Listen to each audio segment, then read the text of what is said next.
Je vous le disais à l'instant, le recrutement envisagé par l'armée guinéenne suscite des remous. À la mairie de Matoto, plusieurs jeunes ont vu leur dossier refoulé par les responsables.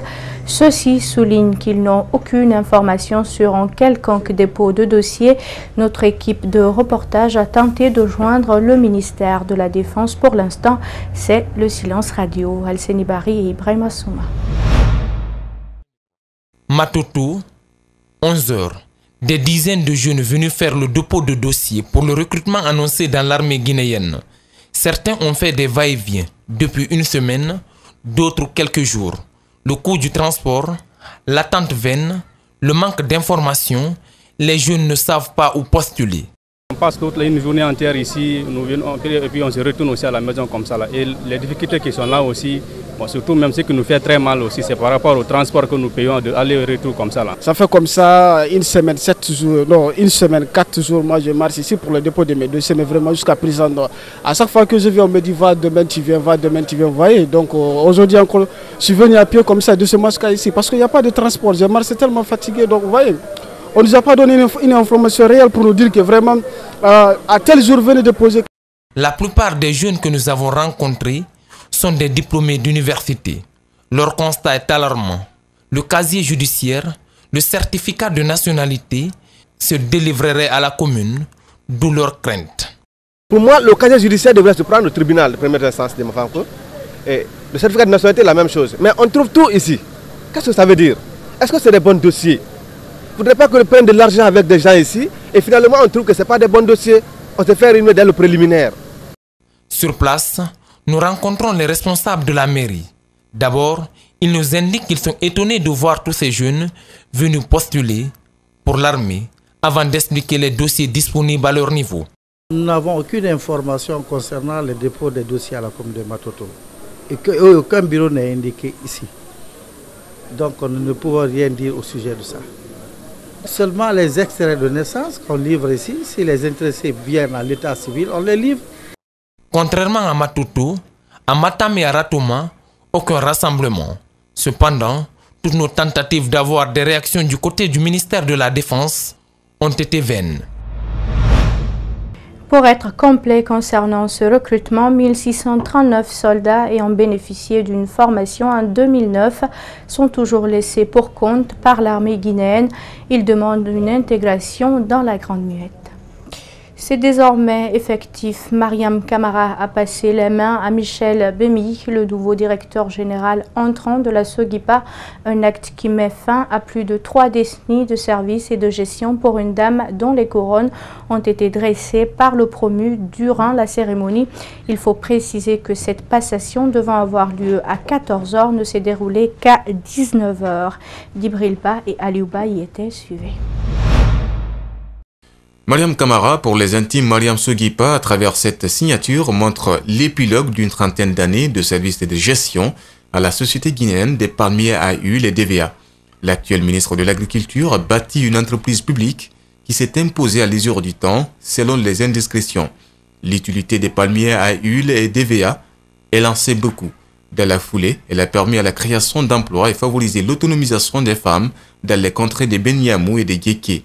Ce qui ressort de son procès verbal lu devant l'assistance. Nous savons tous que son Excellence, Monsieur le Président de la République, a de l'ambition pour la Guinée et les Guinéens. Surtout la Guinée qui vit de l'agriculture, celle des paysans. C'est pourquoi je vous invite à tous à redoubler d'efforts pour préserver les acquis que nous avons obtenus ensemble. Cette passation a été longuement attendue. Certaines personnes avant cet acte officiel n'étaient pas les bienvenues.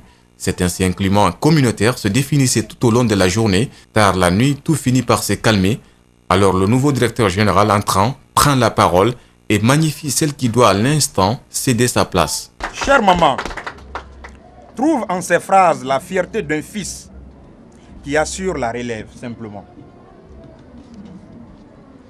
Mes sincères remerciements aux braves travailleurs de la SOGIPA, ainsi qu'à toutes les populations de Djeké et de Bignamou, qui ont bien voulu accompagner mon prédécesseur tout le long du périple au cours duquel ils ont consenti de gros efforts en vue de faire de la SOGIPA une référence dans notre pays et dans la sous-région. Le décret de nomination de Michel Bémy confirme la volonté du chef de l'État qui veut éviter la sédentarisation des cadres à leur poste.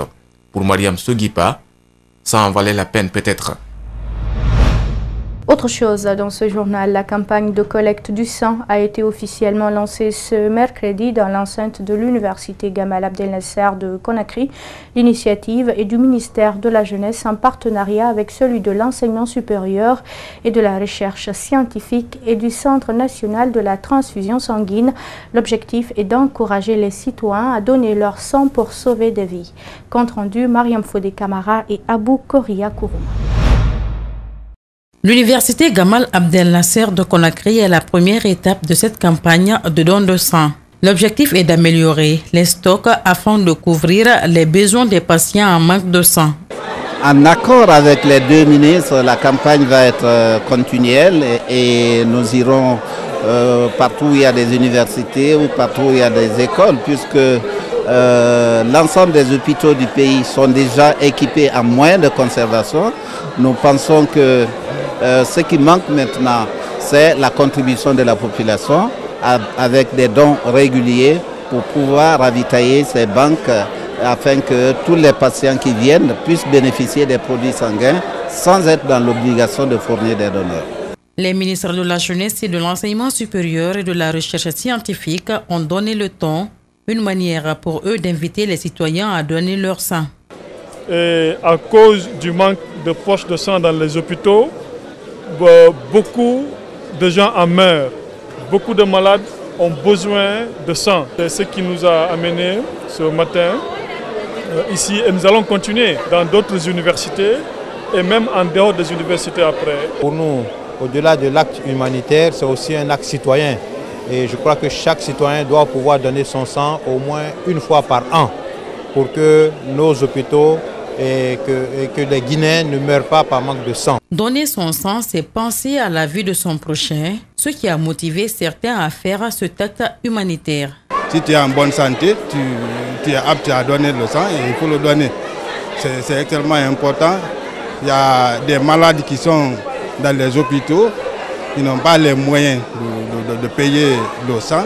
Si tu donnes le sang, c'est pour sauver une vie. La campagne se poursuivra dans d'autres établissements d'enseignement supérieur dans les prochains jours. L'humanité a célébré ce mercredi 13 février la journée de la radio comme outil d'information au service des populations. Le média s'est imposé dans le monde médiatique comme moyen incontournable. Elle reste la plus sollicitée. Les auditeurs et animateurs prennent la parole. Ouminatou Sidibé et Yacouba Traoré. Cette journée est une occasion pour valoriser la radio. En tant qu'outil de communication et d'information, elle reste la plus accessible et contribue à l'éducation. Oui, la radio continue toujours à jouer ce grand rôle d'éducation parce que c'est facile de communiquer au niveau de la radio. La télé demande des moyens, la télé exige l'image alors que... En Guinée, les professionnels de médias sont indignés contre le fait que cette journée passe inaperçue. Le directeur de Chéri FM parle de la responsabilité de l'Ultergui. Je commence par déplorer le fait que cette journée internationale de la radio passe inaperçue dans notre pays en dépit du fait que c'est une simple déclaration que l'Ultergui, l'Union des radios et télévisions libres de Guinée, est faite. On pouvait aller au-delà, montrer effectivement le rôle que la radio joue au niveau de notre société parce qu'aujourd'hui, quand vous regardez le matin à travers les émissions interactives dans les véhicules, c'est des téléphones aujourd'hui qui ont le système radio, donc ça permet aux uns aux autres d'écouter constamment la radio. La radio, un moyen de communication peu coûteux, reste aussi le moyen le plus dynamique. C'est pourquoi ce citoyen suggère d'utiliser la radio pour éduquer la jeunesse guinéenne. Oui, parce que si toutefois que les hommes sont informés, ils sauront ce qu'ils doivent faire. Parce que tant qu'il n'y a pas l'information, on ne peut rien faire. À travers l'information, tout peut passer très bien. Par exemple, il y a de ces émissions que j'écoute deux fois qui parlent comment le citoyen doit vivre. Et ça aussi, ça apporte beaucoup. Parce que quand un citoyen sait quel est son droit et son devoir, donc il a toutes les attitudes de se porter responsable. Les situations d'urgence ou de catastrophe ne doivent jamais remettre en cause la liberté d'expression, conclut un autre citoyen.